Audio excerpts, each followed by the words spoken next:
Hello students, कैसे हैं आप सब। तो चल रही है हमारी करंट अफेयर की प्रैक्टिस एमसीक्यूज चल रहे हैं जो कि है 2024 के ईयरली। जो भी आपके 2025 के अपकमिंग एग्जाम्स हैं उनके लिए ये बहुत ज़्यादा हेल्पफुल हैं। तो इन एमसीक्यूज की प्रैक्टिस कीजिए और जितने भी आने वाले एग्जाम्स हैं उनमें आपको बहुत ज़्यादा फ़ायदा मिलेगा। ठीक है, तो हम 80 तक करा चुके हैं, 4 क्लासेस इसकी हो चुकी हैं। आज 5वीं क्लास है जिसमें मैं 81 से आपको कराऊंगी 100 तक। 20 क्वेश्चन हम एक सेशन में करते हैं। तो चलिए स्टार्ट करते हैं। आप इनके प्रश्नों के उत्तर खुद भी कोशिश करें कि आप दे पाएँ इनके, वरना मैं इनको डिस्कस करते हुए आपको साथ के साथ आंसर भी बता रही हूँ। 81 हमारा जो क्वेश्चन है वो है, Sanskrit studies have been started in the Madras education board of which state. जो संस्कृत की पढ़ाई है वो मद्रास एजुकेशन जो बोर्ड है वो किस स्टेट में वहाँ पर स्टार्ट हुई है। मद्रास एजुकेशन के बोर्ड में स्टार्ट हुई है संस्कृत की पढ़ाई। वो किस किस स्टेट की बात करें, किस स्टेट में, तो ये हुई है आपकी, कहाँ पे हुई है बताओ। हिमाचल प्रदेश में, उत्तर प्रदेश में, उत्तराखंड में या मध्य प्रदेश में। क्या कोई आइडिया है आपको? अगर आपने पढ़ा हो तो दिस इज उत्तराखंड। उत्तराखंड में संस्कृत की स्टडी स्टार्ट हुई है मद्रास एजुकेशन बोर्ड में। ठीक है, ये किस स्टेट में है? उत्तराखंड में। इन विच स्टेट वाज द मेरा हो चोंगवा फेस्टिवल ऑर्गेनाइज रिसेंटली। एक फेस्टिवल है, वेरी वेरी इंपॉर्टेंट, मेरा हो चोंगवा। तो कहाँ, किस जगह वो ऑर्गेनाइज किया जाता है, किस स्टेट में वो फेस्टिवल मनाया जाता है, ये आपको बताना है। ये सिक्किम में मनाया जाता है या नागालैंड में, अरुणाचल प्रदेश में या फिर मणिपुर में। तो जो इसका आंसर है वो है मणिपुर। कहाँ मनाया जाता है ये? मणिपुर में। इसके बाद है, which former Indian cricketer have been inducted into the ICC Hall of Fame 2024 along with England's Alastair Cook and South Africa's AB de Villiers। इसमें क्या है? इसमें है कि कौन सा जो फॉर्मर इंडियन क्रिकेटर, पहले जो इंडियन क्रिकेटर रहे हैं, उनको आईसीसी हॉल ऑफ फेम 2024 में किसके साथ? इंग्लैंड के अलास्टियर कुक के साथ और साउथ अफ्रीका के एबी डी ब्लेयर्स के साथ उनको इंडक्ट किया गया है। तो ये किसको यहाँ नवाजा गया है आईसीसी हॉल ऑफ फेम 2024 से? ये नवाजा गया है नीतू डेविड को। किसको? नीतू डेविड को। Answer is number B. इसके बाद who has been awarded the Patricks J M McGowan award recently. किसको अवार्ड दिया गया है? पैट्रिक जे मैकगवन अवार्ड जल्दी ही में ही। नारायण मूर्ति जी को, अजीम प्रेम जी को, या कैलाश सत्यार्थी को, या अरुंधति रॉय को। सब आपके बिजनेसमैन हैं, बताइए किसको ये दिया गया है? तो ये दिया गया है नारायणा मूर्ति जी को। ठीक है, नारायणा मूर्ति जी को। कौन सा? Patricks McGowan award. इसके बाद है, where was the Indian Turkey friendship association launch. जो इंडिया टर्की फ्रेंडशिप एसोसिएशन है ITFA, कहाँ लॉन्च हुआ है? ये कहाँ लॉन्च हुआ है? न्यू दिल्ली में, इस्तांबुल में, बेंगलुरु में या फिर हैदराबाद में। बताइए, इसका आंसर पता है तो आपको। इसका आंसर है नंबर डी, हैदराबाद। ठीक है, ITFA कहाँ लॉन्च हुआ है? तो ये हुआ है हैदराबाद में।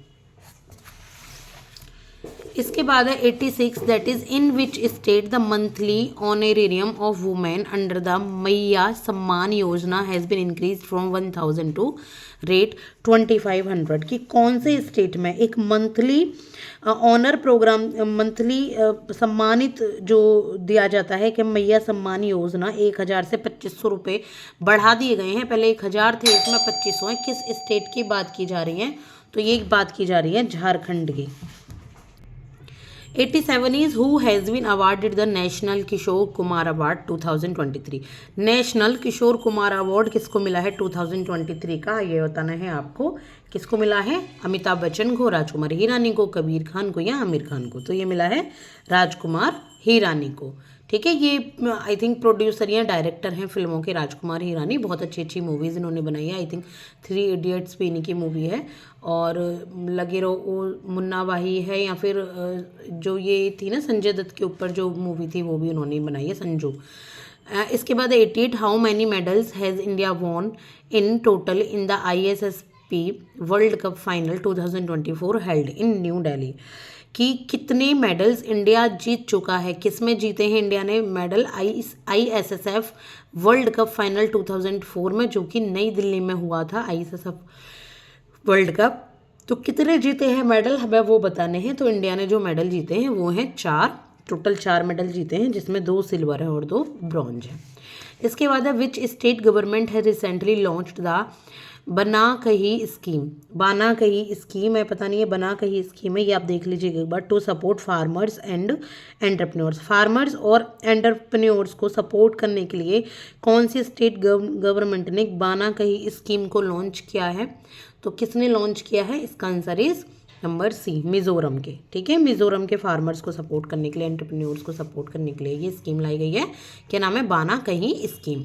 इसके बाद है after home have all the scheduled tribe residential school in the state and the Raichur University been named by the Karnataka government।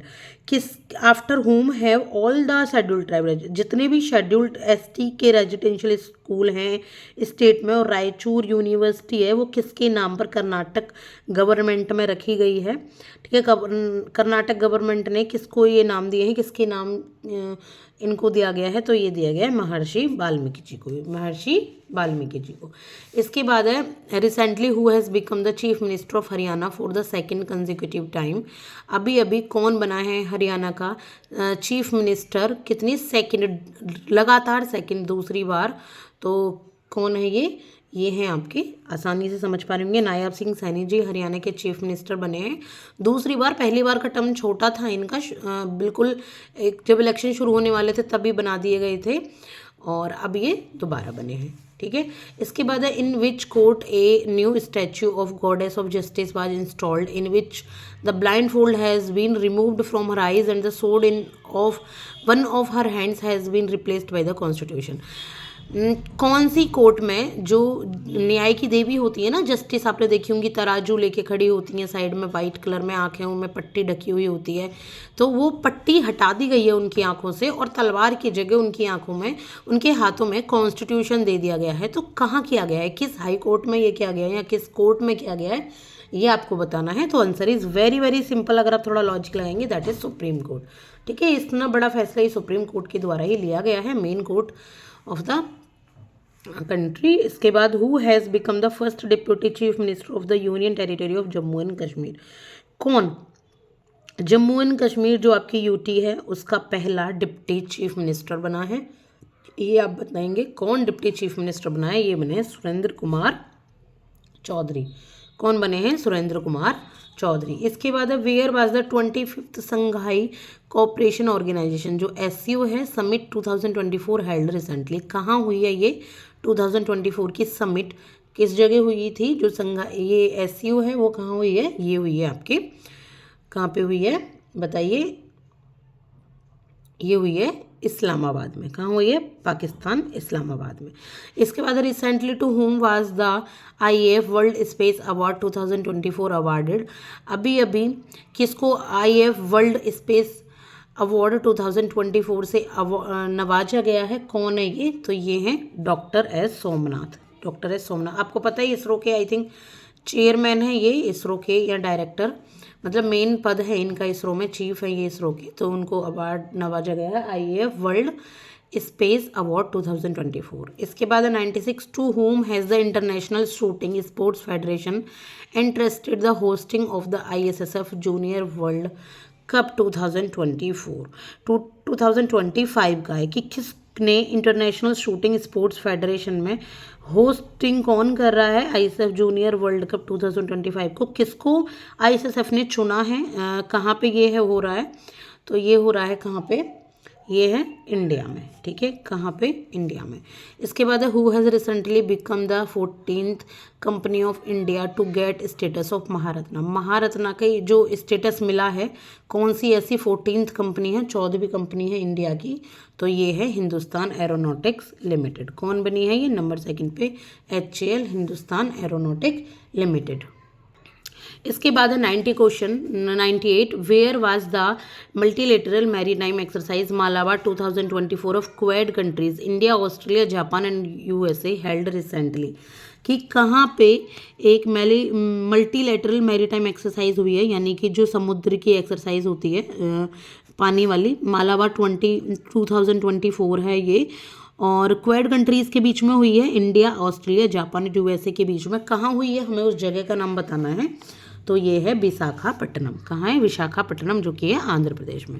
इसके बाद है who has become the chairman of Tata Trust after the death of Ratan Tata. बहुत आसान है, आपने सुना होगा ये तो काफ़ी बार। ये है नोएल टाटा, ठीक है। इनके आई थिंक भाई हैं या नोएल टाटा, तो नोएल टाटा टाटा ट्रस्ट के चेयरमैन बने हैं। Number 100 last question is an organization named Nihon Hidankyo has recently been awarded the Nobel Peace Prize for 2024. In which country it is working? एक ऑर्गेनाइजेशन है जिसका नाम है निहोन हिदानक्यो। अभी अभी उनको अवार्ड मिला है नोबेल पीस प्राइज का, और वो किस कंट्री से बिलोंग करते हैं? जब नोबेल प्राइज़ यहाँ पर डिस्ट्रीब्यूट किए जा रहे थे और इनके बारे में बताया जा रहा था, तो काफ़ी ज़्यादा चर्चा में रहा था निहोन हिदानक्यो, क्योंकि इन्होंने ना जो परमाणु बम गिराए थे अमेरिका ने जापान के ऊपर, नागासाकी हिरोशिमा के ऊपर, तो उससे बचाया ताकि आगे ऐसा कभी ना हो, उससे लोगों को जागरूक किया, तो इसलिए इनको ये अवार्ड मिला है निहोन हिदानक्यो। तो आई होप कि आपको आज की क्लास समझ आई होगी थोड़ी बहुत, और आपको फ़ायदा पहुंचेगा आने वाले एग्जाम्स में। प्रैक्टिस अच्छी हुई होगी आपकी। 100 तक क्वेश्चंस आज हैं, इसके बाद 101 से लेके 120 तक क्वेश्चन, 101 से 120 तक 20 क्वेश्चन हम नेक्स्ट क्लास में लाएंगे। अगर आपने चैनल को सब्सक्राइब ना किया हो तो कर लीजिएगा। आई होप कि आपको फ़ायदा पहुंचेगा। Thank you so much.